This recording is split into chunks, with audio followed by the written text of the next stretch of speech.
Hello good morning student, मैं हूं Rahul. S के यूट्यूब चैनल पर आपका स्वागत है। आज हम आपके एक नई क्लास लेकर आए हैं। इससे पहले आपकी क्लासेस चल रही थी, मैथ की क्लास आज आपकी शुरू होगी। इससे पहले जीएस की सभी क्लासेज आपकी चल रही हैं और उत्तराखंड की क्लासेज भी आपकी चल रही हैं। तो आज मैथ में हम लेकर आए हैं पहला चैप्टर, और मैथ के अंदर जो पहला चैप्टर है उसका नाम है संख्या पद्धति। मैथ हम बिल्कुल बेसिक से स्टार्टिंग करेंगे, बेस से हम मीडियम पे जाएंगे, मिड से हम हाई लेवल पर जाएंगे, और सभी लेवल का जो मैथ है वो आपकी इन क्लासेस में आ जाएगा। हम बिल्कुल बेसिक से स्टार्टिंग करेंगे। आप देखिए, सबसे पहले हम संख्या पद्धति चैप्टर शुरू करेंगे। इसको कई चरणों में हम पूरा कर लेंगे चैप्टर को। हम एक एक यूनिट वाइज जो है इस चैप्टर को क्लियर करेंगे, एक एक टॉपिक वाइज हम क्लियर करेंगे। अब हम शुरू करते हैं कि संख्या पद्धति है क्या। तो संख्या पद्धति में नंबरों का अपने आप में एक खेल होता है, उन संख्याओं से खेलना आपको आना चाहिए। तो संख्याएं क्या हैं और संख्याएं कितने प्रकार की होती हैं। तो सबसे पहले हम बात करते हैं प्राकृतिक संख्याओं की। जैसा कि आपको लिखा देख रहा होगा, आप साथ साथ नोट करते चलिएगा, समझते भी चलिएगा। समझना बहुत जरूरी है मैथ की क्लासेस को। सबसे पहले हम बात अगर करें कि प्राकृतिक संख्याएं क्या हैं, प्राकृतिक संख्याएं किन्हें कहा जाता है। तो प्राकृतिक संख्याएं वे संख्याएं होती हैं जो एक से प्रारंभ होती हैं और इन्फिनिट तक आपकी जाती हैं। जैसे 1, 2, 3, 4 ऐसे डॉट डॉट डॉट आपकी इन्फिनिट तक जाएंगी, जहां तक आप गिनती आरंभ करेंगे। ये प्राकृतिक संख्याएं कहलाती हैं। इसके बाद आपने सुना होगा कि पूर्ण संख्याएं। अगर बात करें कि पूर्ण संख्याएं क्या होती हैं, तो पूर्ण संख्याओं की अगर मैं बात करूं तो पूर्ण संख्याएं वे संख्याएं होती हैं जो एक से आरंभ ना होकर जीरो से आरंभ होती हैं, क्योंकि जीरो का अपने आप में बहुत बड़ा योगदान होता है। तो 0, 1, 2, 3, 4 ऐसे अगर जाते रहेंगे, आप बोलते रहेंगे गिनती, तो आपके इन्फिनिट तक जो संख्याएं होंगी उन्हें हम बोलेंगे पूर्ण संख्याएं। इसी प्रकार आपने देखा होगा पूर्णांक संख्याएं। पूर्णांक क्या होते हैं, आपने जगह जगह देखा होगा, कोई क्वेश्चन आता है पूर्णांक लिखा आता है। पूर्णांक मतलब इंटीजर बोलते हैं अंग्रेजी में इसको। तो पूर्णांक संख्याएं क्या होती हैं। पूर्णांक संख्याएं मैं बाद में बताऊंगा, इनको समझ लीजिए कि हम कैसे जानेंगे कि ये प्राकृतिक संख्या है और हम कैसे जानेंगे कि ये पूर्ण संख्या है, क्या अंतर होता है इनमें। प्राकृतिक संख्याएं मैं आपको प्रैक्टिकली बताता हूँ। आप एक बात बताइए, जब आप किसी व्यक्ति से बोलते हो कि भाई आप गिनती बोलिए, गिनती बताइए शुरू से, तो क्या कोई व्यक्ति जीरो से आरंभ करता है गिनती को? जीरो से आरंभ नहीं करता है, वो आरंभ करता है कहाँ से? आपसे 1 से। वो ऐसे तो बोलेगा आपसे, कोई बच्चे से या किसी बड़े से बोलोगे कि गिनती बताइए आप, तो वो कहेगा 1, 2, 3, 4, 5 इस तरीके से बोलेगा। कोई जीरो से आरंभ नहीं करता है कोई व्यक्ति भी। तो हम जब 1 से आरंभ करता है कोई व्यक्ति, ये उसके अंदर से नेचुरली चीज होती है। नेचुरल का मतलब प्राकृतिक होता है। तो इसलिए आपको याद करने की जरूरत नहीं होगी। प्राकृतिक संख्याएं वो होती हैं जिनको हम 1 से शुरू करते हैं और 1 से क्रमबद्ध जाते हैं। हाँ, एक चीज नोट कीजिएगा आगे, आप नोट करने लायक ये है कि धनात्मक संख्याएं होती हैं। ये कैसी संख्याएं होती हैं आपकी? धनात्मक संख्याएं। इस बात को स्पेशली नोट कीजिएगा। तो प्राकृतिक संख्याएं क्या हुई? जो 1 से आरंभ होती हैं, इन्फिनिट तक लगातार चलती हैं। लेकिन कंडीशन ये होती है कि ये जो सारी संख्याएं होती हैं ये आपकी धनात्मक होती हैं, ऋणात्मक संख्याएं नहीं होती। ठीक है। इसके बाद पूर्ण संख्याओं के बारे में बताया। तो पूर्ण संख्याएं क्या होती हैं? जो पूरी संख्या हो, पूर्ण हो, आधी अधेरी ना हो। तो वो 0, 1, 2, 3, 4 ऐसे ही डॉट डॉट आपके कहाँ तक जाएगी? इन्फिनिट तक। मन में क्वेश्चन आ रहा होगा, क्या ये धनात्मक होती हैं या ऋणात्मक भी होती हैं? तो ध्यान रखिए, पूर्ण संख्याएं केवल धनात्मक होती हैं। पूर्ण संख्याएं केवल क्या होती हैं आपकी? धनात्मक। ये नोट करके चलना। अब अगली बारी आई थी हमारी पूर्ण संख्याओं की, कि पूर्ण संख्याएं क्या होती हैं। देखिए, पूर्ण संख्याएं क्या होती हैं? वे संख्याएं, अगर हम एक स्केल के माध्यम से लें, एक स्केल बनाएं, तो ये 0 से आरंभ होती हैं। ये तो कंडीशन फॉलो होती है। ये कहाँ से आरंभ होती हैं आपकी? 0 से। तो ये 0 से आरंभ जो होती हैं, तो 1, 2, 3, 4 dot dot dot dot infinite तक जाती हैं। लेकिन जो आपकी पूर्णांक संख्या है, जो पूर्णांक हैं, जो इंटीजर हैं, ये 0 से बैक भी जाते हैं। और जब बैक जाते हैं तो आपको मालूम होगा माइनस में जाते हैं हम। तो 0 से जब हम पीछे जाएंगे तो -1, पीछे जाएंगे तो -2, इसके पीछे जाएंगे तो -3, ऐसे ही डॉट डॉट आप माइनस के इन्फिनिट तक जाएंगे। ध्यान रखिए इस बात को कि पूर्णांक संख्याएं क्या होंगी? जो 0 के आगे धनात्मक तो होंगी। मैं प्लस से शो कर देता हूँ, +1, +2, +3, +4। और कहाँ तक जाएंगे आपकी? ये जाएंगे आपकी धनात्मक इन्फिनिट तक। लेकिन 0 से पीछे भी ये संख्याएं जाती हैं। जो पूर्णांक संख्याएं होती हैं ये 0 से पीछे भी जाती हैं। पीछे जा रही हैं आपकी -1, -2, -3 डॉट डॉट डॉट डॉट कहाँ तक जाएंगी आपकी? माइनस इन्फिनिट तक जाएंगी, अनंत तक जाएंगी। इसके बाद हम बात करते हैं बच्चों कि पूर्णांक संख्याओं के बाद वो कौन सी संख्याएं जो हमें जानना इस चैप्टर के लिए बेहद ज़रूरी है। पहले अगली अगर हम बात करते हैं तो इसके बाद हम बात करते हैं कि अगली संख्याएं क्या होंगी। पूर्णांक संख्या में मेरे ख्याल से आपको दिक्कत नहीं होनी चाहिए याद करने में। 0 से 1 2 3 4 इन्फिनिटी तक धनात्मक अगर हैं, इतने पार्ट की अगर हम बात करें तो ये पार्ट आपका है पूर्ण संख्या का। देखिए 0 से आरंभ होता है और सभी धनात्मक होती हैं। लेकिन अगर संख्याएं जो है वो 1 से आरंभ हो, 0 से प्रारंभ ना हो, 1 से लेकर सभी धनात्मक हो, इन्फिनिटी तक जाएं, तो ऐसी संख्याएं कहलाती हैं आपकी प्राकृतिक संख्याएं। ठीक है, पूर्णांक संख्या क्लियर हो गई आपकी। इसके बाद अगर हम बात करें कि अभाज्य संख्याएं, आपने सुनी होंगी, एक शब्द सुना होगा अभाज्य संख्याएं। आपने सुना होगा अभाज्य संख्याएं क्या होती हैं। तो देखिए अभाज्य संख्याएं क्या होती हैं।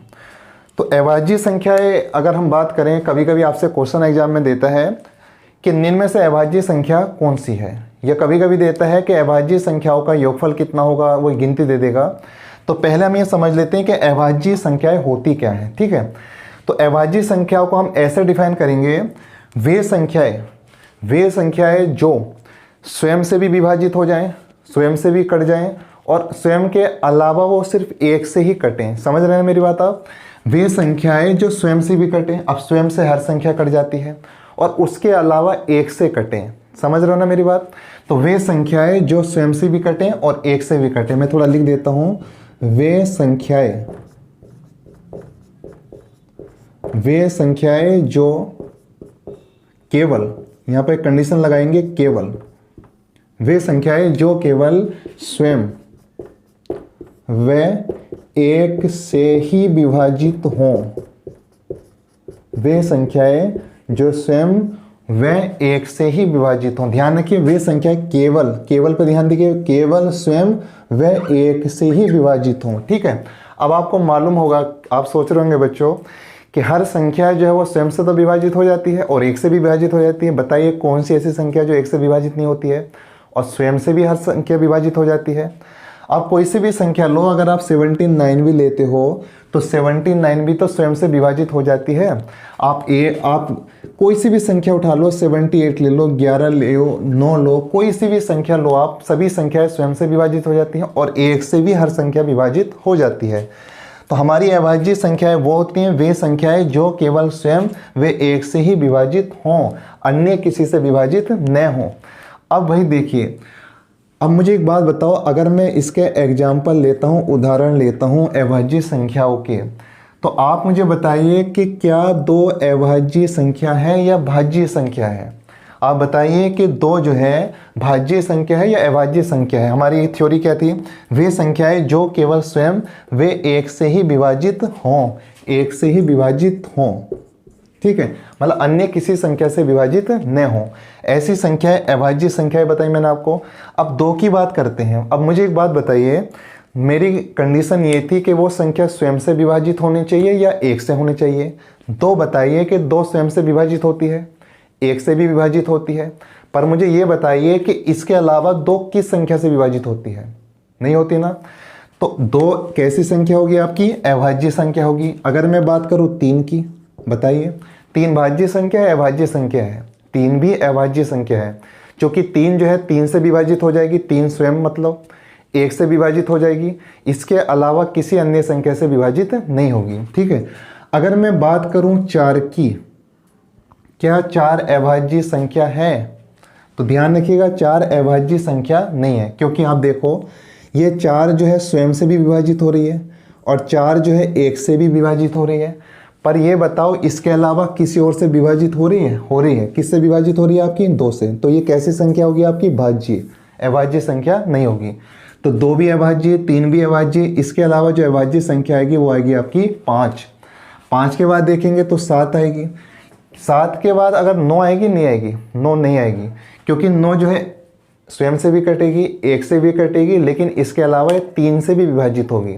ठीक है, तो मैंने पहले बताया वे संख्याएं जो स्वयं से ही विभाजित हों और 1 से ही विभाजित हों, अन्यथा किसी अन्य संख्या से विभाजित ना हो, वो संख्याएं क्या कहलाती हैं? आपकी अभाज्य संख्याएं।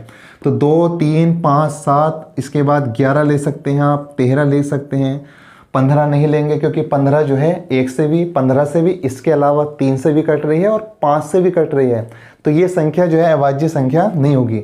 13 के बाद हाँ जो अभाज्य संख्या होगी वो होगी आपकी 17। ठीक है, 17 के बाद अगर हम लेते हैं तो 19 होगी, 19 के बाद 20 नहीं होगी, 21 नहीं होगी, क्योंकि 21 जो है वो 3 से भी विभाजित हो रही है, 7 से भी हो रही है, तो नहीं होगी ना। 19 के बाद आप 22 नहीं ले सकते, 23 ले सकते हैं। उम्मीद है आपको समझ में आ गया होगा। ऐसे कितनी संख्या आप लिख सकते हो। कंडीशन ध्यान ये रखनी है कि वे संख्याएं जो केवल खुद से ही विभाजित हो जाएं और खुद के अलावा एक से ही विभाजित हो, और दुनिया की हर संख्या जो है वो स्वयं से भी विभाजित हो जाती है और एक से भी विभाजित हो जाती है, और अन्य किसी संख्या से अगर वो विभाजित होती है तो वो भाज्य होती है, लेकिन अगर विभाजित नहीं होती है तो वो कैसी संख्या होती है, आपकी अभाज्य संख्या है। ठीक है, तो ये चीज़ नोट करते चलना और समझना सबसे ज़्यादा महत्वपूर्ण है आपके लिए। ठीक है, अब ये संख्याएं समझने के बाद अब हम थोड़ी सी बात करते हैं, साथ साथ में मैं समझा देता हूँ भाज्य संख्याएं भी आपको कि भाज्य संख्याएं क्या होती हैं। भाज्य संख्याएं क्या हैं? अभाज्य अगर आपको समझ में आ गया तो भाज्य समझने में आपको कोई भी परेशानी होने वाली नहीं है। ठीक है, अभाज्य संख्याएं, अगर अभाज्य संख्याओं का आप अपोजिट कर दो, उल्टा कर दो, तो वो सारी संख्याएं जो है आपकी भाज्य संख्याएं होती हैं। ठीक है, भाज्य संख्याएं होती हैं। भाज्य संख्याओं की कंडीशन वह होती है जो अभाज्य संख्या ना हो वो सारी भाज्य संख्याएं हों। लेकिन ऐसे भी समझ में शायद नहीं आया होगा अभी आपको, तो हम इसको ऐसे बोल सकते हैं, वे संख्याएं, इसको भी बोल सकते हैं वे संख्याएं जो स्वयं व एक के अलावा अन्य से भी विभाजित हो, अन्य से भी क्या हो आपकी विभाजित हो। ठीक, आप सही से लिखिए, अन्य से भी विभाजित हो। ठीक है, तो भाज्य संख्या क्या है? वे संख्याएं जो स्वयं व एक के अलावा अन्य से भी विभाजित हो जाएं। और पहली कंडीशन क्या थी इससे पहले वाली अभाज्य संख्या में? वे संख्याएं जो केवल स्वयं व एक से ही विभाजित हों, एक से ही विभाजित हो, अन्यथा किसी से विभाजित ना हो, तो उन्हें हमने बोला था अभाज्य संख्याएं। और भाज्य संख्याएं क्या बोल रहे हैं हम?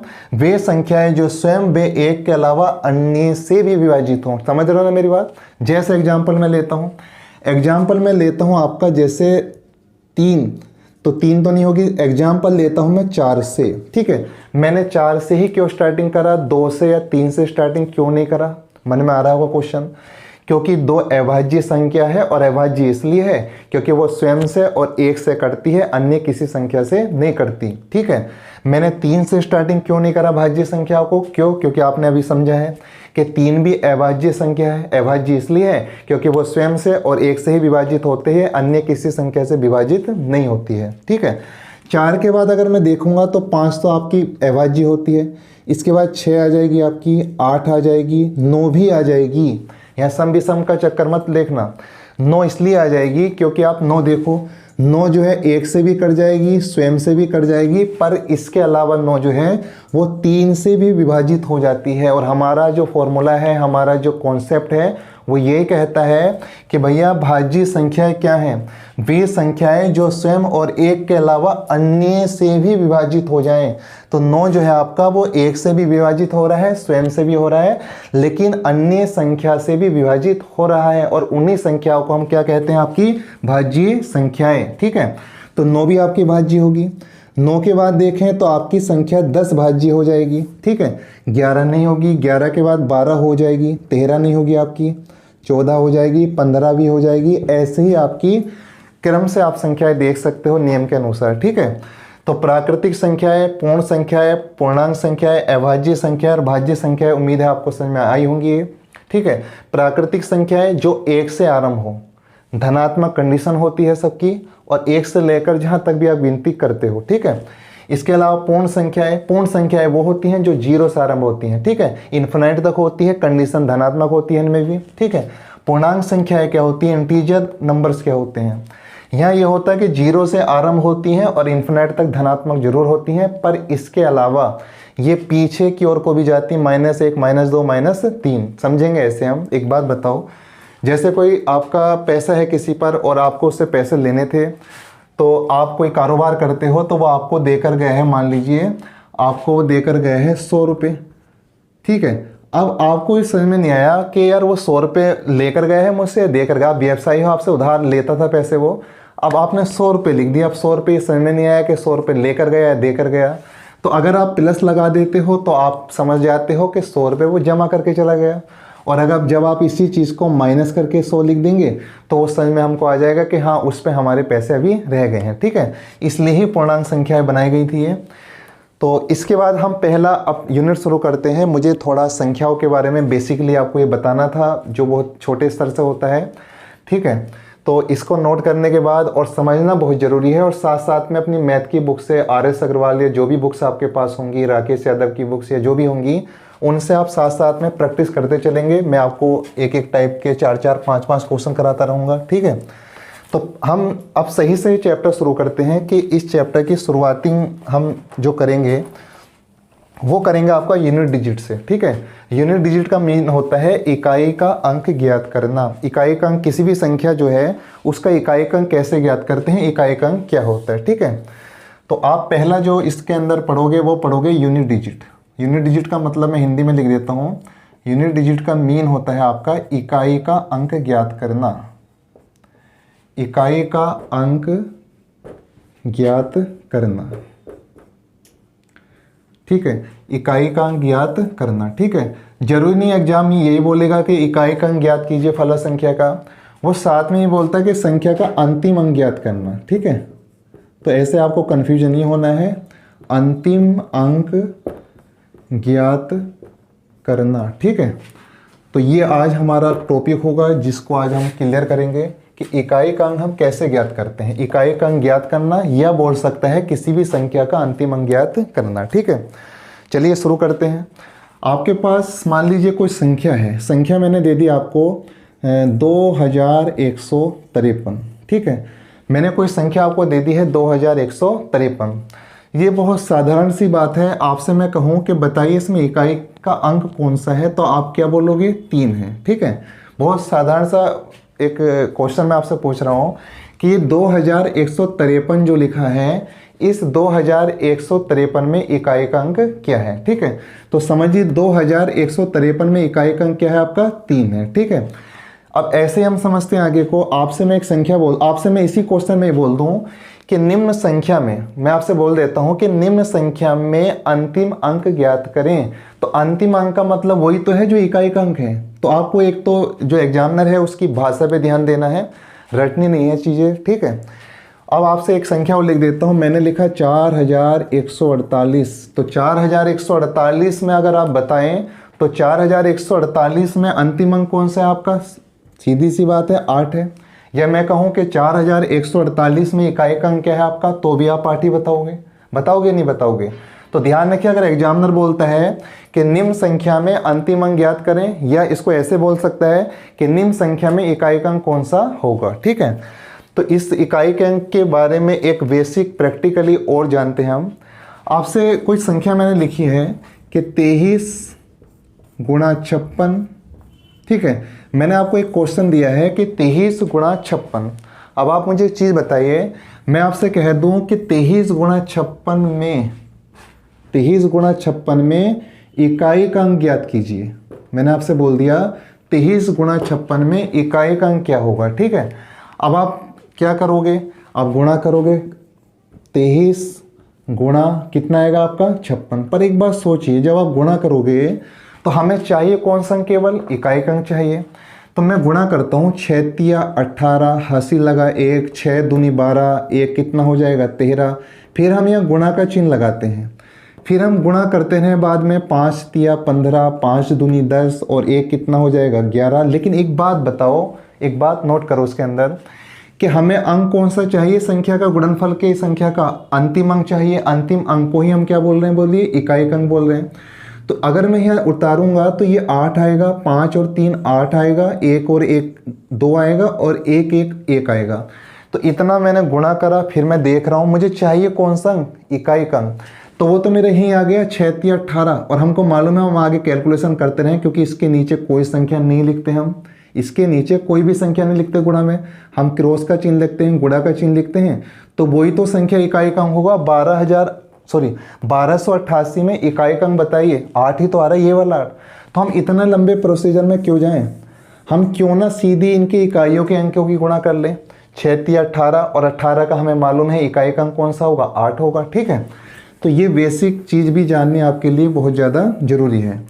ठीक है, तो ये चीज़ मैंने आपको समझाई। अब गुणा में कितना भी कोई संख्या लिखा हो, उसने क्वेश्चन दे दिया 23 गुणा 56 में इकाई का अंक क्या होगा, एक बेसिक बता रहा हूँ। ठीक है, तो आप 6 की गुणा जो है वो किस में करोगे, 3 में, क्योंकि 23 का इकाई का अंक कितना है, 23 का इकाई के अंक कितना आपका 3 और 56 का इकाई का अंक कितना आपका 6। तो एक बात बताइए, 3 गुणा 6, 6 तिया कितना हो जाएगा आपका 18 और 18 में इकाई का अंक कितना आएगा आपका 8 आएगा। ठीक है, तो इसमें इकाई का अंक कितना है आपका 8, क्योंकि 3 छंग बोलेंगे 18 और 18 लिखने की जरूरत नहीं है, 18 माइंड में देखिए कि 18 में इकाई का अंक कितना आपका 8 है। ठीक है, ऐसे कितनी भी बड़ी संख्या आपकी गुणा में लिखी हो, तो आपको अगर इकाई का अंक ज्ञात करना हो तो उनके इकाइयों के अंकों की ही गुणा कीजिए, अर्थात उनकी इकाइयों के अंक से ही खेलिए आप ये क्वेश्चन हल करने के लिए। ठीक है, जैसे एक छोटा सा क्वेश्चन और लिख देता हूं मैं आपको अभी। इसी में मैंने क्वेश्चन लिख दिया, ये क्वेश्चन आपके पास लिखा हुआ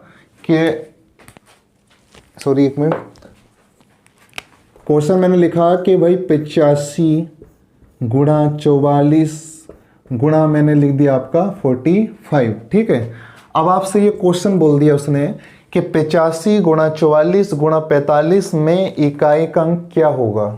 तो देखिए फिर बताइए, मैंने क्या कहा, आपको गुणा सबकी करने की जरूरत नहीं है, आप केवल इकाई के अंक पे ध्यान दोगे। इकाई अंकों का जब गुणनफल आएगा उसमें भी इकाई पे ध्यान दोगे। समझिए बात को, 5 चौक कितना होगा आपका 20 और 20 में इकाई का अंक कितना है आपका 0। अब उस 0 की गुणा आगे किस में हो जाएगी आपकी 5 में, और 0 की गुणा किसी में भी हो जाए तो वो क्या बन जाता है 0। ठीक है, आप जो है किसी 0 के साथ बैठोगे तो आप भी 0 हो जाओगे। ठीक है, तो इसी प्रकार 5 चौक 20 और 20 में इकाई का अंक 0, माइंड में रखिए इस चीज़ को, और उस 0 की गुणा 5 में करेंगे तो भी क्या आएगा आपका 0। तो इसका आंसर क्या है आपका 0। ठीक है, ये मैं इसलिए समझा रहा हूँ, ऐसा क्वेश्चन कम बनते हैं बहुत, इतना इजी क्वेश्चन, लेकिन आगे आपको काम देंगे ये चीज़ें। अब मैं एक क्वेश्चन और लिख देता हूँ इसी के बाद। आपका एक क्वेश्चन है आपका लिखा हुआ कि 731 गुणा आपको दे दिया है 853 और गुणा में आपको दे दिया है उसने 342। ठीक है, और ये क्वेश्चन आपका लिखा है, क्वेश्चन लिखा है 731 गुणा 853 गुणा 342 में इकाई का अंक बताइए। ठीक है, अब शुरू करते हैं। अब बताइए 731 है, हमें क्या पूरा गुणा करनी है, पूरा गुणा नहीं करनी है, बल्कि इसका इकाई का अंक देखिए 1, और इस इकाई के अंक की गुणा में इस वाली संख्या की इकाई के अंक में करूंगा तो 1 तिया कितना आएगा आपका 3, माइंड में रखिए। अब इसके इकाई के अंक कौन सा बचा आपका 2, तो 2 की गुणा उस 1 में करूंगा तो 1 दूनी कितना आएगा आपका 2, तो इकाई का अंक क्या मिला आपको 2 मिला। ठीक है, उम्मीद है समझ में आ रही होंगी आपको चीज़ें। लेकिन अब अगर आपको क्वेश्चन वो दे दे इस तरीके से जो मैं बोर्ड पे लिखने वाला हूँ, तो आप थोड़े से सोच में पड़ जाएंगे जिन बच्चों को नहीं आता अभी। ठीक है, उसका मैं आपको बेसिक कॉन्सेप्ट पहले समझाऊंगा, तब हम बाद में क्वेश्चन करेंगे। क्वेश्चन एग्जामों में अधिकतर जो देखने को मिलते हैं, बहुत सारे एग्जामों में वो इस तरीके से मिलते हैं, वो लिख देता है 1876 और पावर लिख देगा 4315, और इस क्वेश्चन को कह देगा कि 1786 की पावर 4315 में इकाई का अंक क्या होगा। अब यहाँ कुछ बच्चे सोच में पड़ जाते हैं कि यार 1786 की पावर 4315 में इकाई का अंक क्या होगा, ये कैसे करें हम। जिन लोगों ने पढ़ा है वो तो जानते हैं भले से, लेकिन जो जानते हैं वो भी आज कुछ नई चीज़ें सीखेंगे, बेसिक कॉन्सेप्ट सीखेंगे, और उसके बाद आप कोई सा भी प्रश्न जो है, किसी भी एग्जाम का प्रश्न आप हल कर सकें, कितना ही कठिन प्रश्न क्यों ना हो। ठीक है, इसलिए मैंने आपसे पहले ही कहा है, हम भेड़ चाल नहीं चलेंगे, हम आराम आराम से एक एक टॉपिक को संख्या पद्धति चैप्टर के अंदर हल करते हुए चलेंगे। ठीक है, तो यूनिट डिजिट ज्ञात करना, इकाई का अंक ज्ञात करना या अंतिम अंक ज्ञात करना एक ही बात है। लेकिन अब मैं आपको कुछ बेसिक चीज़ें बताता हूं जो आपको समझनी बेहद ज़्यादा ज़रूरी है। ठीक है, जैसे मैंने आपको एक फॉर्म दिखाई अभी, क्वेश्चन की फॉर्म मैंने आपको ये दिखाई कि भाई एक पावर में जब क्वेश्चन देता है, मान लीजिए कोई संख्या दी, अभी मैं दोबारा लिख देता हूँ 4315, कोई पावर लिख दी इस पर 7819 इस तरीके से। ठीक है, और कह दिया मैं इकाई का अंक ज्ञात करें, तो मुश्किल होने लगती है, पसीने आने लगते हैं कुछ बच्चों को, इसमें इकाई का अंक कैसे ज्ञात करें।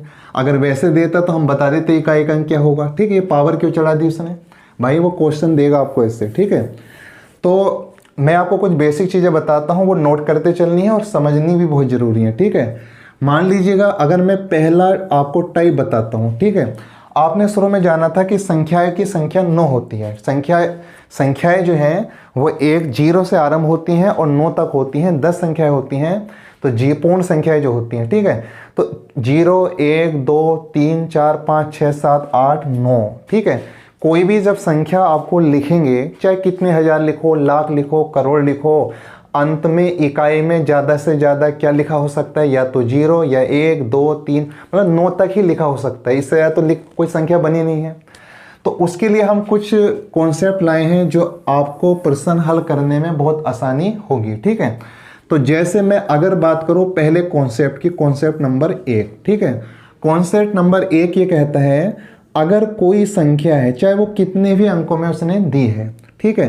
कोई संख्या है चाहे वो कितने भी, दोबारा समझिए, उसने कोई संख्या दी है, मान लीजिए संख्या हो गई आपकी, और वो संख्या कितने भी नंबरों में उसने दी है और पावर उस पर कोई सी भी दी है, ठीक है। n को मान लीजिए थोड़ी देर को आप पावर इसकी घात।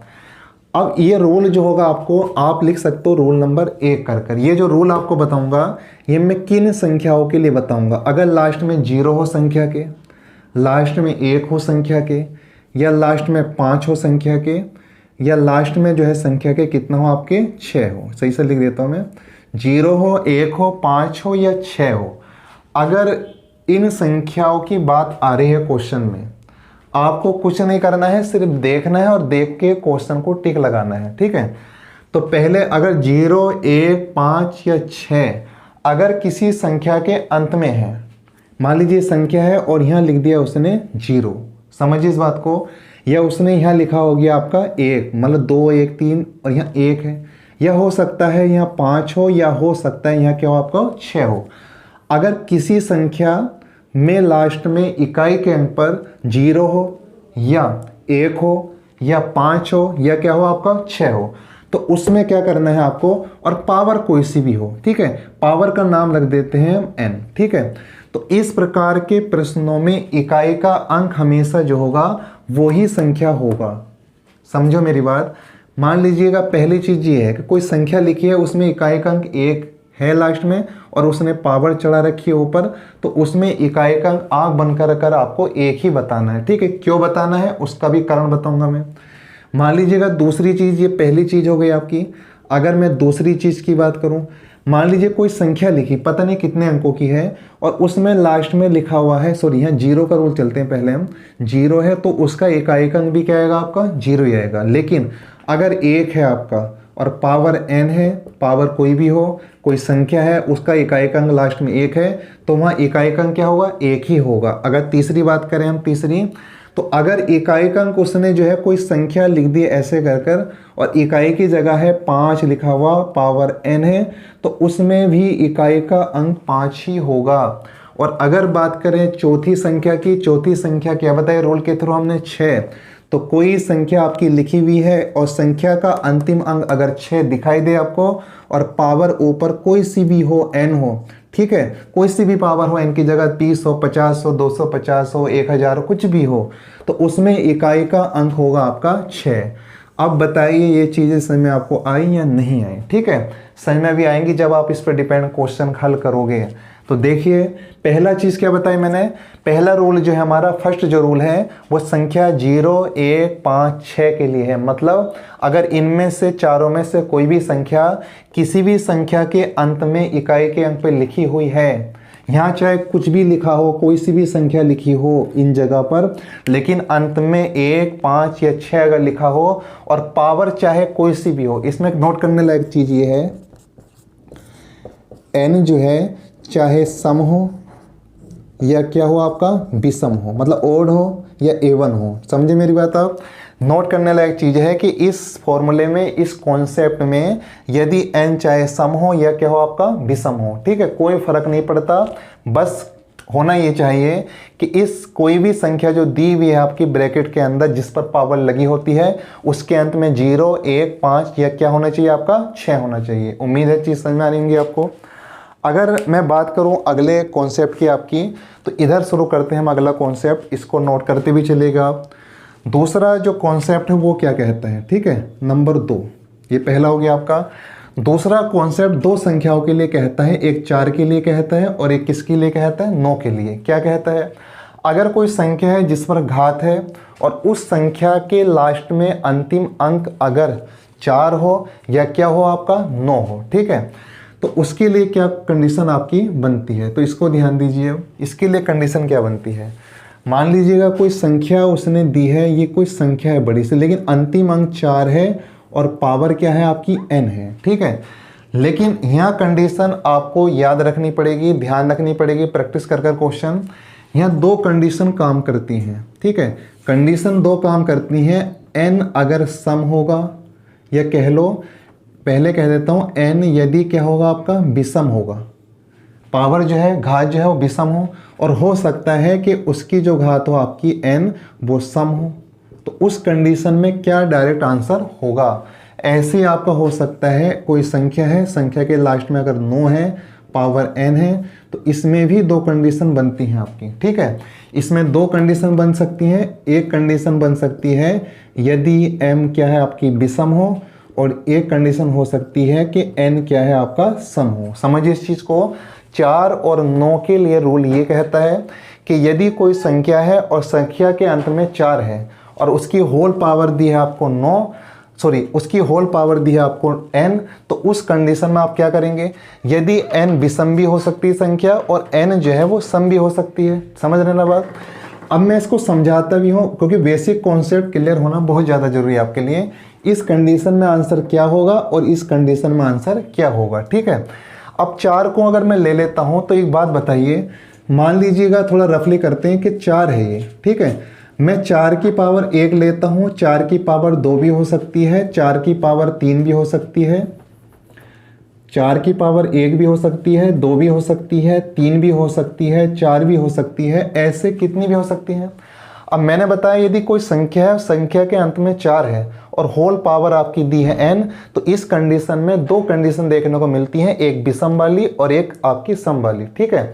अब देखो 4 की पावर 1 ये विषम है या सम है, ये विषम है, तो क्या आ रहा है आपका 4, 4 की पावर 2 16 और 16 में इकाई अंक कितना होगा 6, कोई नहीं, या 16 लिख देते हैं। 4 की पावर 3 का मतलब 4 चौक 16, 16 चौक 64, तो मैं यहाँ क्या लिख देता हूँ आपका 64, और 4 की पावर 4 का मतलब क्या होगा, 4 चौक 16, 4 छः 24, 256 होगा ना।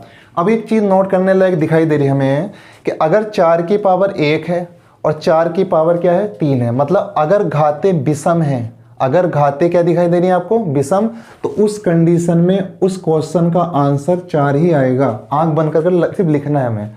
अगर किसी संख्या के अंत में 4 है, पावर n है, n विषम भी हो सकती है और n सम भी, तो आप यहाँ देख लो, मैं खाली वैसे कह के नहीं जा रहा हूँ कि रट लीजिए आप, आपको उसका बेसिक कॉन्सेप्ट भी बता रहा हूँ कि देखो 4 की पावर 1 तो 4 आया, 4 की पावर 2 तो 16 आया, 4 की पावर 3 तो 64 और 4 की पावर 4 तो 256। ऐसे ही श्रृंखलाबद्ध जब आप चलोगे आगे तो आप देखोगे कि जब पावर विषम दिखाई दे रही, देखो कहीं भी देखो 1 है पावर, 3 है पावर, या आप 4 की पावर 5 में भी देख सकते हो, ठीक है। 4 की पावर 5 में यहाँ 4 की गुणा करोगे तो 4 छः 24, मतलब इकाई में तो 4 ही आएगा।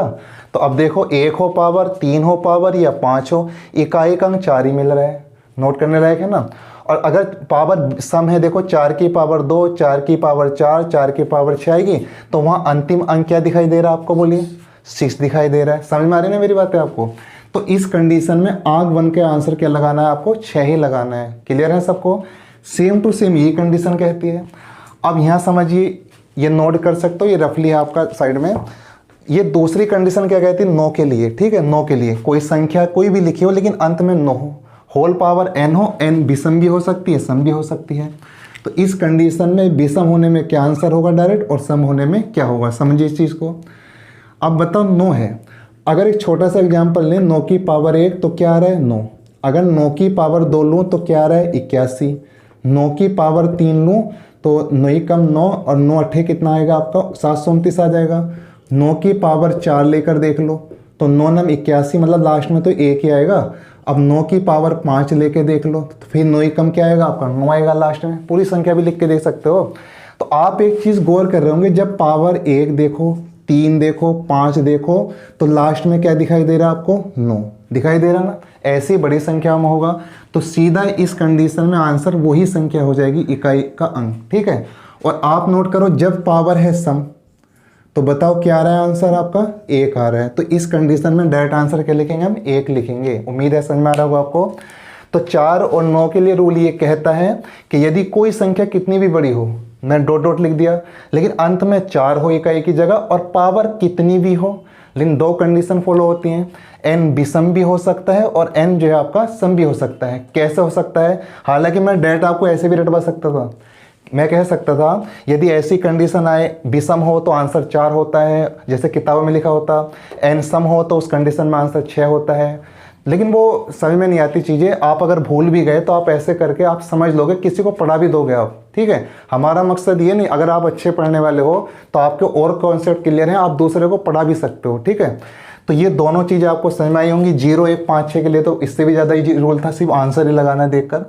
किसी संख्या के अंत में 0, 1, 5 या 6 है, पावर चाहे सम हो या विषम हो। इसमें नोट करने लायक ये चीज़ है कि पावर n चाहे सम हो या विषम हो, कोई फर्क नहीं पड़ता। ठीक है, अब 1 भी हो गया, 5 भी हो गया, 6 भी हो गया, 4 भी हो गया, 9 भी हो गया, संख्याएं तो अभी और भी बची हैं। उनके लिए क्या रूल होगा? उनके लिए कोई रूल नहीं होगा। ठीक है, उनके लिए जो रूल होगा मैं आपको बता देता हूँ, उसमें सिर्फ एक शब्द याद करना आपको, और आप ये चैप्टर पूरी तरीके से उड़ा दोगे किसी भी एग्जाम में, चाहे सीजल में बैठ जाओ, किसी भी एग्जाम में आप जा सकते हो। आप देखते ही 10 सेकंड के अंदर आंसर लगा दोगे। ठीक है, बस आपको ज़रूरत है प्रैक्टिस करने की। 10 से 5 क्वेश्चन डेली प्रैक्टिस करो एक एक टॉपिक के, फिर उसके बाद आप हमें बताना कि मैथ कितने मार्क्स आपके आ रहे हैं अब या नहीं आ रहे हैं। ठीक है, अब संख्याएं कौन कौन सी बची? संख्याएं तो 0 से लेकर 9 तक होती हैं। अब 0 भी आ गया था, 1 भी आ गया था, लेकिन संख्या कौन सी रह गई थी आपकी? 2। ठीक है, इसके बाद 3 रह गया था आपका, क्योंकि मैं पहले वो संख्याएं बता दूं जो हो गई थी। 0 भी हो गया था, 1 भी हो गया था, 5 भी हो गया था, 6 भी। इसके लिए एक रूल बताया हमने, 4 के लिए और 9 के लिए बाद में रूल बताया। संख्याएं तो और भी बच गई आपकी। अब संख्याएं कौन सी बची हैं आपकी? तो देखो, एक तो 2 नहीं आया अभी, एक 3 नहीं आया आपका अभी, 5 भी आ गया था, 6 भी आ गया, 7 नहीं आया, और एक कौन सा नहीं आया आपका? 8 नहीं आया। ठीक है, तो 0, 1, 2, 3, 4, 5, 6, 7, 8 और ये कितनी हो गई? 9। 2 तरीके के रूल आपके क्लियर हो गए हैं। इसमें कुछ भी नहीं करना आपको। ठीक है, इसमें क्वेश्चन क्या दे सकता है? उसी तरीके से डॉट डॉट लिख देगा, लास्ट में 2 हो सकता, या डॉट डॉट लिख देगा, लास्ट में 3 हो सकता, डॉट डॉट लिख देगा, लास्ट में 7 हो सकता है, या डॉट डॉट लिख देगा, डॉट डॉट लिखेगा तो लास्ट में ज़्यादा क्या हो जाएगा? 8 हो जाएगा, पावर n होगी। यहाँ भी कुछ ना कुछ तो पावर होगी, समझो इस चीज़ को। यहाँ कुछ नहीं करना आपको, यहाँ सिर्फ इतना करना है कि जो भी पावर दी होगी, लेकिन करना कब है? ध्यान रखिए, अभी मैं क्वेश्चन कराऊंगा प्रैक्टिस के लिए, आपको ध्यान रखना मेरे साथ साथ। जहां अंतिम में 2, 3 या 7 या 8 हो, 23, 78 हो, मतलब इनमें से कोई भी अंक हो, मतलब ठीक है, यहाँ कोई भी संख्या लिखी हो आपकी, तो उस कंडीशन में जो पावर दी होती है उसको 4 से विभाजित कर लेते हैं। ये नोट करके जरूर लिख लेना, ये नोट करके लिख लेना। इस प्रकार अगर कोई भी संख्या दी होगी तो ऐसी संख्याओं को 4 से विभाजित करते हैं, और जो शेषफल बचता है उस शेषफल को इस अंक पर चढ़ा देते हैं और बाद में आंसर ला देते हैं। इतना समय यहाँ तक आया नहीं होगा, चलो कोई नहीं, मैं एक एग्जाम्पल बताता हूँ आपको, ठीक है, फिर आप अपनी लैंग्वेज में कैसे भी लिखना। अगर ये इकाई के अंक हैं लास्ट में तो उसके लिए क्या है, सपोज करो एक क्वेश्चन दिया, बड़ी संख्या लिख दूँ 4, 7, 5 और मैंने लिख दिया 2, ये चलो 752 ले लेते हैं पहले थोड़ी। पावर उसने मान लीजिए कुछ भी दे दी, पावर दे दी उसने, उसके मन में आया 418, पावर कितनी दे दी उसने 418। तो अब मैंने जो शुरू के 2 रूल बताए थे वो रूल तो मैंने 0, 1, 5, 6 और 4 और 9 के लिए बताए थे, तो एकदम माइंड में आना चाहिए कि कौन सा वाला रूल फॉलो करना, ये वाला 23, 78 वाला, इनमें से कोई भी संख्या है। तो मैंने ही बताया कि जो पावर दी है उसको आप 4 से डिवाइड करो, जरा 4 से डिवाइड करना, 4 ही कम 4, फिर 0 लगाओगे, 4 चौक 16, कितना बचेगा 2। तो जो शेषफल बचता है उस शेषफल को इस संख्या के इकाई के ऊपर लिख देते हैं, इकाई के अंक के ऊपर लिख देते हैं। शेषफल कितना बचा था आपका 2, तो यहाँ इकाई का अंक कितना आपका 2, तो 2 की पावर कितना हो जाएगा 2, और 2 के 2 का मतलब कितना हुआ 4, तो भाई इसका आंसर सीधा आप लिख दोगे 4 होगा। एक एग्जाम्पल वो लिख सकते हो। इसके बाद मैं एक एग्जाम्पल आपको लिख रहा हूँ, आप मुझसे पहले करना क्वेश्चन लिखते हैं।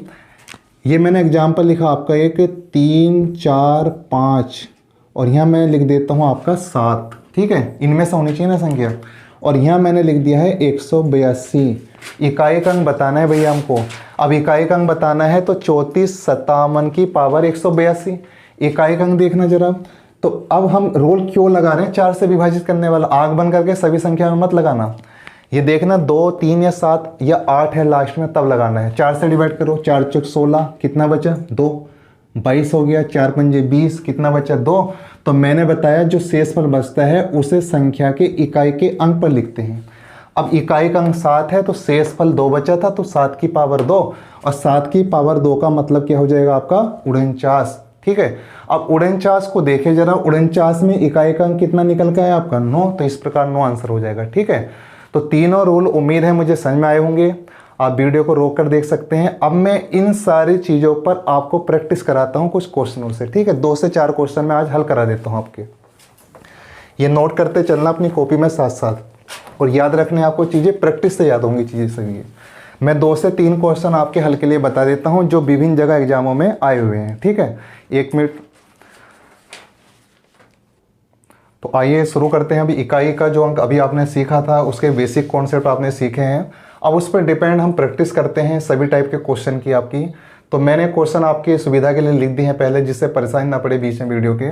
तो सबसे पहला क्वेश्चन आपको दिखाई दे रहा होगा बोर्ड पर, जो सारे रूल मैंने बताए 0 से लेकर कितनी तक संख्या हो के बताएं आपके, 0 से लेकर 9 तक के। ठीक है, इस चीज़ को आप नोट करके भी चलिए। 0, 1, 0 से लेकर 9 तक के। पहला रूल क्या बताया था मैंने आपको, 0, 1, 5, 6 तक वाली संख्या होगा। दूसरा रूल क्या बताया था मैंने, 4 से लेकर 9 तक की संख्या होगा। और तीसरा रूल बताया था अन्य सभी संख्या होगा। ठीक है, सब नोट किया होगा आपने। आइए, अगर आप वैसे क्वेश्चन करते तो यहाँ बहुत टाइम लगता है आपको, जितना बड़ा टफ क्वेश्चन दिखाई दे रहा है। ठीक है, ये क्वेश्चन जो है सीपीयू के एग्जाम में आया हुआ है, सब एग्जाम में आए हुए क्वेश्चन आपके। तो चलिए पहला क्वेश्चन देखते हैं। तो पहले क्वेश्चन पे ध्यान दीजिए कि पहला क्वेश्चन जब हम देखेंगे 217। अब 217 में जब हम आएंगे तो आप देखो कि 217 की पावर 413 लिखी हुई है। 217 की पावर क्या लिखी हुई है आपकी, 413। अब 217 वाला रूल जो था वो लास्ट में आया था 2, 3, 7, 8। हमने बताया था कि जब किसी संख्या के अंत में या तो 2 लिखा हो, 3 लिखा हो या 7, या क्या लिखा हो आपका 8, यहाँ क्या लिखा हुआ आपका 7। तो इस प्रकार के प्रश्नों में जो पावर आपको दी होती है, जो आपकी पावर है, घात है, उसको 4 से डिवाइड करते हैं। तो जरा 7 है लास्ट में तो वही रूल फॉलो करेंगे। 413 है तो 4 ही कम 4, 4 तिया 12, कितना बचा 1। ठीक है, और हमने बताया था जो इकाई का अंक है वो 7 की पावर कितना हो जाएगा 1, और 7 की पावर 1 का मतलब कितना निकल कर आएगा आपका 7। तो इससे क्या निकल कर आएगा आपका 7। ठीक है, अब यहाँ देखिए, यहाँ 8, 1, 9, इकाई का अंक क्या है आपका 9 है। रूल नंबर दूसरा जो आपको मैंने बताया था 4 और 9 बताया था। ठीक है, और 4 और 9 में ये बताया था कि यदि लास्ट में इकाई का अंक 9 है और पावर सम भी हो सकती है, विषम भी हो सकती है। अब बताइए पावर सम है या विषम है, विषम है। अब जब पावर विषम है, चूंकि 7 है लास्ट में, और रूल कह रहा है आपका सेकंड वाला जो मैंने 4 और 9 वाला बताया था, तो इकाई का अंक आपका 9 है यहाँ पर। तो अब देखो आंसर सीधा डायरेक्ट क्या लिखेंगे हम, इसका 9 ही लिखेंगे, क्योंकि हमने बताया था यदि लास्ट में 4 हो या 9 हो, लेकिन अगर पावर विषम है तो उसका आंसर वो ही हो जाता है डायरेक्ट। ठीक है, तीसरी चीज़ पर आते हैं, समझना आराम से, बहुत आसान है। अब लास्ट में 4 आ गया, कौन से वाले रूल में चले गए, सेकंड वाले में आ गए हम। अब तो 414 आपको दिया है, लेकिन पावर क्या आ गई आपकी, सम आ गई। पावर कैसी आ गई आपकी, सम। अब सम पावर में क्या बताया था मैंने आपको, याद करो। सम पावर में क्या बताया था, अगर भूल गए हो तो आप ऐसे याद कर सकते हो, डॉट डॉट लास्ट में अगर 4 हो, 4 है ना लास्ट में, और यह 9 हो, 9 वाला रूल तो आपको समझ में आ गया था। तो उसकी पावर अगर मैंने बताया था सम हो, पावर क्या आपकी सम, अरे भूल गए तो 4 की पावर 1, 4 की पावर 2, 4 की पावर 3 करके देख लेना। 4 की पावर 1 मतलब विषम, हमें देखनी सम, तो 4 चौक 16, कितना रहा लास्ट में 6। तो ऐसे कोई भी क्वेश्चन अगर आता है लास्ट में अगर 4 है और पावर सम दिखाई दे, अगर यहाँ पावर विषम होती तो आंसर यहाँ 4 ही होता, लेकिन पावर यहाँ क्या है आपकी विषम है। और जब विषम है तो विषम की कंडीशन में क्या आता है आपको, 4 चौक 16 लास्ट में 6 आता है। ठीक है, ये रफली बता रहा हूँ साइड में। तो यहाँ डायरेक्ट आप क्या लिखोगे, 6 लिखोगे। अभी जरा यहाँ देखो, 3, 4, 2, पावर कितनी 812। अब लास्ट में 2 है ना इकाई का अंक, ये ना तो शुरू का फॉलो करता ना सेकंड वाला, थर्ड वाला फॉलो करता है। थर्ड में ये बताया था कि इसमें जो आपकी पावर दी है उसको 4 से डिवाइड कर लीजिए। आप 4 से डिवाइड करेंगे तो 4 दूनी 8, 0 लगाएंगे, 4 तिया 12, ये तो पूरा पूरा विभाजित हो गया। शेषफल कितना बच रहा आपका 0। लेकिन ये कंडीशन थोड़ी अलग हो गई यहाँ पर, कंडीशन अलग आपको ये ध्यान रखनी, नोट कर अपनी कॉपी में, यदि शेषफल कुछ भी नहीं बचता है तो ऐसी कंडीशन में जो इकाई का अंक होता है उसको 4 जगह लिखते हैं। 2 की पावर कितना लिखेंगे? 4। इस बात को नोट कर लीजिए। यदि कहीं भी 4 से डिवाइड करने के बाद शेषफल बचता है 0 तो उस प्रश्न में क्या काम करेंगे, जो इकाई का अंक आपको दिया होगा उसकी पावर 4 लिख देंगे। ठीक है, अब 2 की पावर 4 लिखा तो 2 की पावर 4 का मतलब क्या होगा, 2 दूनी 4, दूनी 8, दूनी 16 और 16 में इकाई का अंक कितना हो जाएगा आपका 6। ठीक है, क्वेश्चन हो चुका। अब 7 नंबर कितना हो गया आपका 63। 63 में इकाई का अंक कितना आ गया 3, बस 3 की गुणा करेंगे आगे हम। 3 छंग कितना आएगा 18। 18 में इकाई का अंक कितना होगा 8 और 8 की गुणा करेंगे 6 में तो 8 छंग 48 और 48 का मतलब इकाई का अंक लास्ट में क्या बचेगा आपका 8। तो इसका आंसर आ चुका है आपका 8। अगर आप प्रैक्टिस कर लोगे ना 10 क्वेश्चन की तो आप देख देख के एकदम क्वेश्चन का आंसर बताओगे। अब आपके पास ऑप्शन दिए थे मैंने, पहला ऑप्शन था 2, 4, तीसरा 6 और चौथा ऑप्शन था डी। तो क्या टिक लगाएंगे हम इसमें 8 लगाएंगे। समझ में आ गई बात सबको? देखिए 217 था, पावर 413 थी आपकी। ठीक है, तो ये रूल बता रहा था सेकंड वाले रूल से बाद में जो मैंने आपको उससे पहला रूल बताया था आपका, तो उसमें बताया था यदि 0 या 1 या जो भी संख्या अगर आती है तो उसमें वही संख्या लिख देते हैं। ठीक है, सेकंड क्वेश्चन देखिए। सेकंड क्वेश्चन देखिए 3694, इकाई अंक कितना आपका 4। इकाई अंक जब 4 होगा तो सेकंड वाला रूल जाएगा और सेकंड वाले रूल में एक सम पावर हो सकती है, विषम हो सकती है। अब जब पावर विषम है तो विषम में वही आंसर होता है 4 ही, बताया था। गुणा में आते हैं। अब मैंने आपको शुरू में बताया था 0, 1, 5 या 6 अगर है, पावर चाहे सम हो या विषम हो। ठीक है, पावर चाहे सम हो या विषम हो, लेकिन अगर संख्या के लास्ट में 0 हो यहाँ या 1 हो या 5 हो या 6 हो, लेकिन यहाँ लास्ट में क्या है 5 है, फॉलो करेगा ना, तो उस प्रकार के क्वेश्चन में आग बन करके वही संख्या लिख देनी 5। ठीक है, पावर से कोई फर्क नहीं। तीनों रूल आपको पता होने चाहिए। 841 की पावर 491, रूल नंबर 1। पहला रूल क्या बताया, अंत में 0 हो, 1 हो, 5 हो या क्या हो 6 हो, तो ये पहला रूल ही फॉलो कर रहा है। अंत में क्या दिखाई दे रहा है आपको 1, पहला रूल है। पावर चाहे सम हो या विषम हो, नोट करके बताया था मैंने आपको, तो यहाँ डायरेक्ट लिख देंगे 1, 4 पंजे 20, 20 का 0 तो आएगा इकाई अंक, और 0 की गुणा 1 में करोगे तो क्या मिल गया आपका 0। आपके पास ऑप्शन है तो क्या आंसर लगाओगे आप, 0 वाला लगाओगे, पहला वाला। ठीक है, तो ये आंसर आ गया आपका। तीसरा क्वेश्चन समझिए इसके बाद। 376 की पावर आपकी दी है 98। ठीक है, 376 की पावर कितनी है आपकी 98। अब फिर हम देखेंगे क्या, 376 में इकाई का अंक क्या है आपका 6 है। ठीक है, अब जब 6 है तो कौन से वाले रूल में गए, 0, 1, 5, 6, पहला रूल। ठीक है, तो ये रूल क्या कहता है पहला वाला, अगर लास्ट में 0, 1, 5 या 6 हो तो पहला रूल ये कहता है पावर कुछ भी हो, आंख बंद करके इकाई का अंक 6 ही हो जाएगा। ठीक है, गुणा में आते हैं। अब 562 में आते हैं, पहला वाला रूल, इसका अंतिम अंक क्योंकि 2 है ना, तो हम पहले रूल में जाएंगे। 0, 1, 5, 6 नहीं आ रहा 2 में। सेकंड रूल क्या बताता है 4, 9, वो भी नहीं आ रहा है। तो थर्ड रूल ये कहता था कि अगर पावर कोई दी है तो उसको किससे डिवाइड करेंगे 4 से, और 4 से जब डिवाइड करेंगे तो 4 दूनी 8 और 4 एकम 4, समझ रहे हो ना बात। तो शेषफल कितना बचा 1। अब जब शेषफल 1 बचा तो 2 की पावर 1 हो जाएगा, इस पे चढ़ाएंगे ना उसकी पावर को, तो 2 की पावर 1 का मतलब क्या हो जाएगा 2 ही हो जाएगा। ठीक है, गुणा में आते हैं। 789 के पावर 75 दिया है आपको। अब जरा इसमें इकाई का अंक फट देने 9 देखेंगे। अब 0, 1, 5, 6 पहला रूल नहीं आ रहा। सेकंड रूल 4 और 9 का बताया था, 4, 9 वाले में आ रहा ना इकाई का अंक 9। और सेकंड रूल ये कहता था पावर देखनी पड़ेगी सम है या विषम है। अब जरा विषम है पावर, सम है आपकी 75, विषम है। और विषम वाली कंडीशन ये कहती है, देखो अपनी कॉपी में आप, कि विषम वाली कंडीशन ये कहती है कि उस संख्या का इकाई अंक वही संख्या हो जाएगी जो अंतिम अंक दिया है आपको। और अगर सम होता तो फिर क्या होती है आपकी 1 होती। समझ में आ गई ना बात सबको, रूल जरूर याद करना पहले। तो 6 दूनी कितना होगा 12, 12 का इकाई अंक 2। अब उस 2 की गुणा कर दो 9 में तो 2 9 18, और 18 में इकाई अंक कितना मिल गया आपको 8। आपके सामने ऑप्शन लिखे हुए हैं, तो क्या टिक लगाना पसंद करोगे 8 ही। पसंद नहीं भी करोगे तो भी 8 ही लगाना है। ठीक है, अब इसके बाद चौथा क्वेश्चन आता 793। 4 प्रैक्टिस के लिए बहुत है क्वेश्चन। 793 की पावर 97। जरा देखो क्या देखते हैं। सबसे पहले देखते हैं जो संख्या लिखी है उसमें लास्ट अंक क्या है 3 है, और 3 कौन से वाले रूल में जाता है। पहला रूल 0, 1, 5, 6 नहीं फॉलो करता। दूसरा रूल 4, 9 ये भी फॉलो नहीं करता। तो तीसरे रूल में जाते हैं, और तीसरे रूल में हमने बताया था पावर कुछ भी हो हम डिवाइड किससे करेंगे आपके 4 से। 4 से डिवाइड करेंगे तो 4 दूनी 8 पावर को, 1 बचेगा 17 हो जाएगा, 4 चौक 16, कितना शेषफल बचा 1। जो शेषफल बचता है उसको इस संख्या की इकाई के अंक पर लिख देते हैं। 3 की पावर 1 और 3 की पावर 1 का मतलब 3 ही होता है, ठीक है।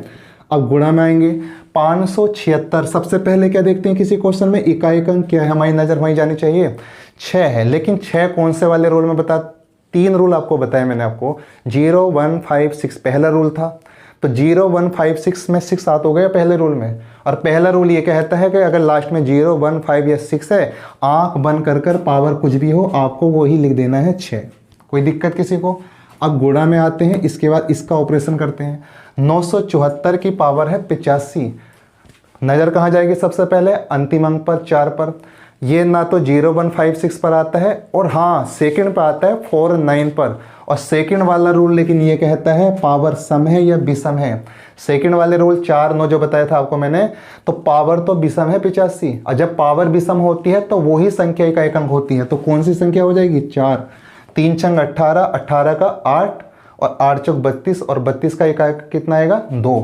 तो सीधा इसका आंसर निकल के आ गया आपका 2। तो ऑप्शन सेकंड वाला आपका आंसर क्या हो जाएगा, सही हो जाएगा, ठीक है। ये 4 क्वेश्चन मैंने प्रैक्टिस के लिए आपको बताएं, अपनी बुक निकाल लिए और इस टाइप से प्रैक्टिस कीजिए। आज के लिए इतना, अगली क्लास में कल मिलेंगे। Thank you.